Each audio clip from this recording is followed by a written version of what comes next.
Iba naman ang nangyayari sa ilalim ng kubyerta. Siksikan ng mga pasaherong Indio at Chino.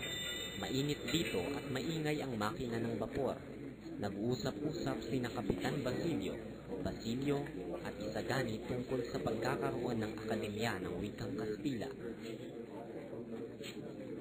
Tinitiyak kong hindi maisa sa katuparan ng Akademya ng Wikang Kastila. May isa sa katuparan po, Kapitan Basilio. Hinihintay na lamang namin ng pahintulot.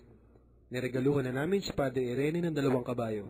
Siya ay nangako sa aming makikipagkita sa General. Sasalungatin yan ni Padre Sibila. Bayaan ninyong salungatin. Kaya nga naririto iyan sa bapor para makipagkita sa General na nasa Los Baños. Nakakuha man kayo ng pahintulot. Saan naman kayo kukuha ng salaping gugugulin? Mayroon na po. Aambag ang bawat estudyante. At ang mga magtuturo?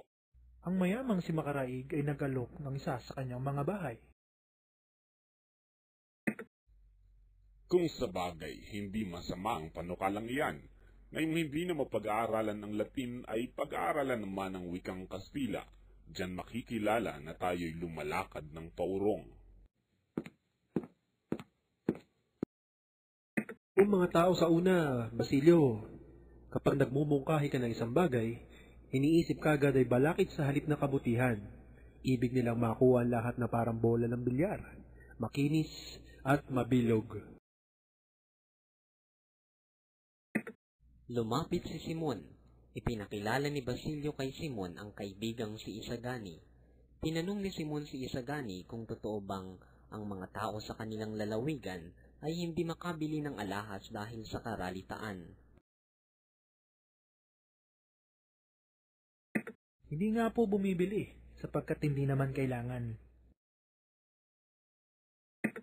Wala akong masamang ibig sabihin. Mabuti pa'y samahan niyo na lamang akong uminom ng serbesa. Salamat po, pero hindi kami uminom ng serbesa.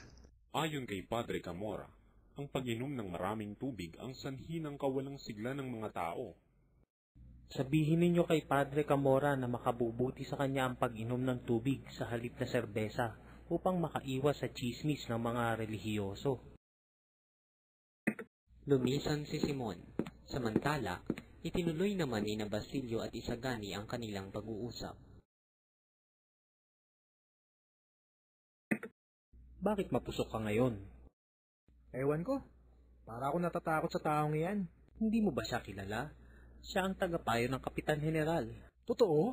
Ganyan ang narinig ko sa mga taong pumupuri sa kanya kapag nakaharap. At kapag nakatalikod, siya'y minumura.